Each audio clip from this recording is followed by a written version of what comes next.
Welcome back to Popcorn Playback. Today I will show you the 2017 horror film titled Don't Kill It. Spoilers ahead. The film follows Jebediah Wood Lundgren, a demon hunter who is called to investigate a series of gruesome murders in a small town. Jeb arrives to find that the town is being terrorized by a demon that is impervious to bullets and other conventional weapons. Jeb soon discovers that the demon is a demon-human hybrid that is only vulnerable to a specific type of exorcism. With the help of a local sheriff, Zagorski, and the demonologist, Cleve, Jeb must brace against them to find a way to stop the demon before it kills again. Gabriel aims with a gun at a deer, firing and missing, which in turn made the deer to take to his heels. Gabriel's dog, Titus, starts backing uncontrollably and later runs ahead. Gabriel searches for Titus for a while before finding him standing static. Gabriel questions Titus in a human-animal conversation what was wrong with him for standing still. Gabriel picks up a golden metallic object Titus has been hovering on initially and attempts to put it to his pocket, but Titus starts to back at him. Titus then attacks Gabriel at his arm before Gabriel manages to pick up his gun reluctantly and fires at the dog, killing him as a means of self-defense. Meanwhile, Gabriel arrives home acting strange, displaying a black eye, and shot at his wife, killing her before shooting his son. Gabriel then brawls and runs to the neighboring house. Gabriel enters the house meeting a mother with her 3 daughters. The mother questions Gabriel what the matter is and if he is alright. But Gabriel picks up a knife on a kitchen table and runs into one of the daughters, slaughtering her. Gabriel moves on to slaughter the second daughter too, as she tries to hold him back from killing her sister. Gabriel turns to the mother, holds her by her neck, and dips her face in a hot boiling water. As Gabriel tries to move to the next daughter, he gets shot by their father, Marcus, who then gets the same black eyes from Gabriel. Marcus then turns to her unconscious wife and fires at her, killing her before firing at her last daughter. At a bar, a man, Jeb, reads about the killing incident on a newspaper. In the meantime, a young man, Frank, starts to harass a young lady, Amber, at the bar as he begs her for a dance, but Amber tells him she is not interested. Amber approaches Jeb and tells him she likes his hat. She continues the conversation, telling the unresponsive Jeb they could have some fun with that hat. Frank steps in and interrupts Amber. Amber turns to Frank and scolds him for interrupting her wonderful conversation with Jeb. An angry Frank stares at Jeb, calling him shithead while informing him he is talking to his girl. Frank goes ahead touching Jeb, but he implores that Frank leaves him out of it. Frank tries to get Jeb to a fight, but Jeb knocks him off by hitting his head on a table. Jeb picks up Frank, holding him by his ear, and lectures him about the importance of consent in making love. Frank begs Jeb to leave him alone and apologizes to him for not heeding to Amber's no. Frank apologizes to Amber for being a piece of shit to her. Jeb releases Frank and tells him he will probably be having a pretty bad headache in the morning and instructs Amber to get Frank some ice cream.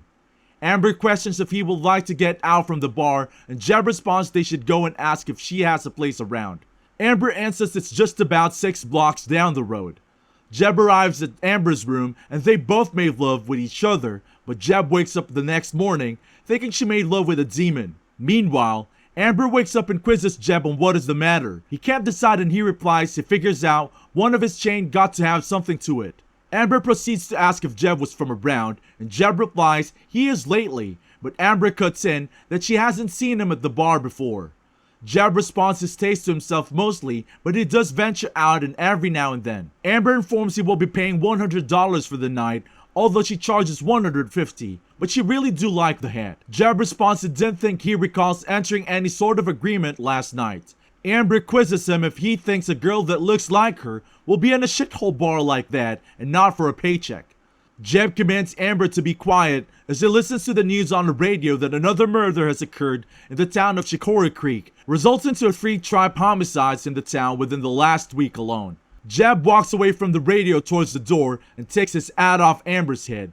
Amber yells he owes her money and he won't be leaving. Jeb then dips inside his pocket for money and throws them on the bed for Amber to catch while he gets out of her room. At the same time, Evelyn Pierce, an FBI agent with local roots, is assigned to look into the case for potential connections to domestic terrorism. Pierce arrives at the station after a long drive, while an old officer, Otis, welcomes her saying he hasn't seen her maybe in 20-some odd years. Otis compliments her beauty for a while before Pierce informs him she's looking for Chief Dunham. Otis responds that Chief is currently indisposed and he has a very pressing investigation as he has instructed him to not allow anyone inside whatsoever and not even her. Otis suggests he is available if Pierce wants to have some company to grab a coffee or donut. Pierce dips her hand in her pockets and shows him her identity card as Agent Pierce while she informs Otis she has come for business. Otis jokes and calls her Evil Lynn, but she informs him she hates being called that and it's better Otis sticks to the formal Agent Pierce. Pierce enters the chief's office while they discuss the homicides. Jeb goes to the local police station to express his concerns, but Pierce and the local police chief Dunham dismiss his claims as the ramblings of a mentally unstable person and order him to be detained. Before Pierce leaves to interview a witness, Jeb advises her to inquire about the killer's eyes.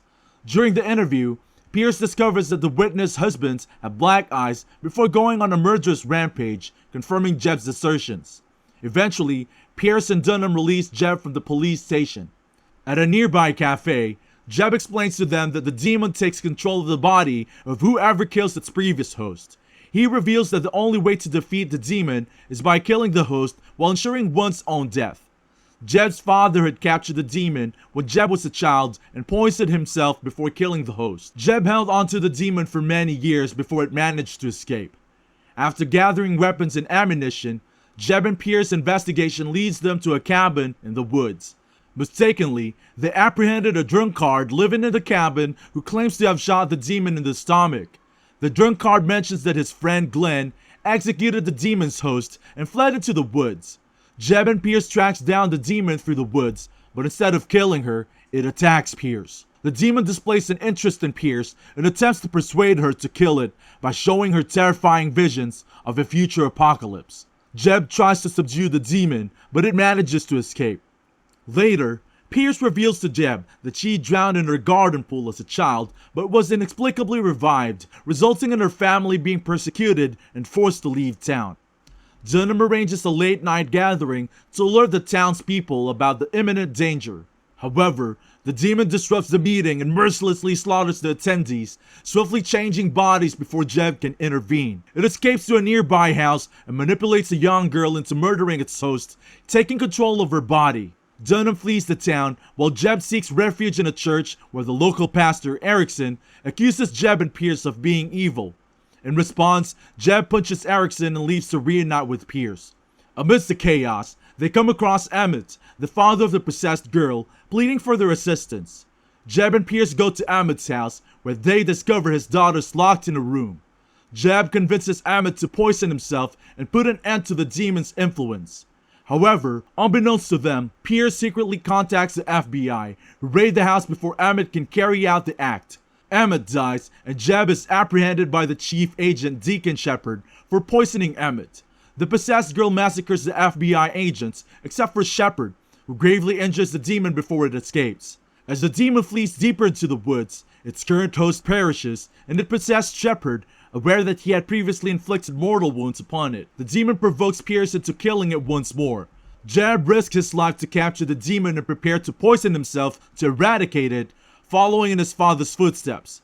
Before completing the ritual, Jeb and Pierce are interrupted by Erickson, who has tracked them down with an angry mob. Believing Jeb to be evil and having mistakenly captured an innocent man, Erickson assaults Jeb and the mob frees Shepard, who begins slaughtering everyone. Erickson kills Shepard and becomes possessed. The demon tries to kill Jeb, but Pierce seizes Sylvester Dawn with grenades, pulling the pin and sacrificing herself as the demon possesses her. Apocalyptic events from Pierce's visions commence as possessed Pierce levitates, but the grenade she holds detonates, killing both her and the demon. Sometime later, Jeb is seen in a boat in the middle of the ocean. He discards the flask containing the remnants of the demon into the water, and a great white shark swiftly devours it, suggesting that the events will recur in the near future. Okay, that's all the recap for Don't Kill It. Thanks for watching.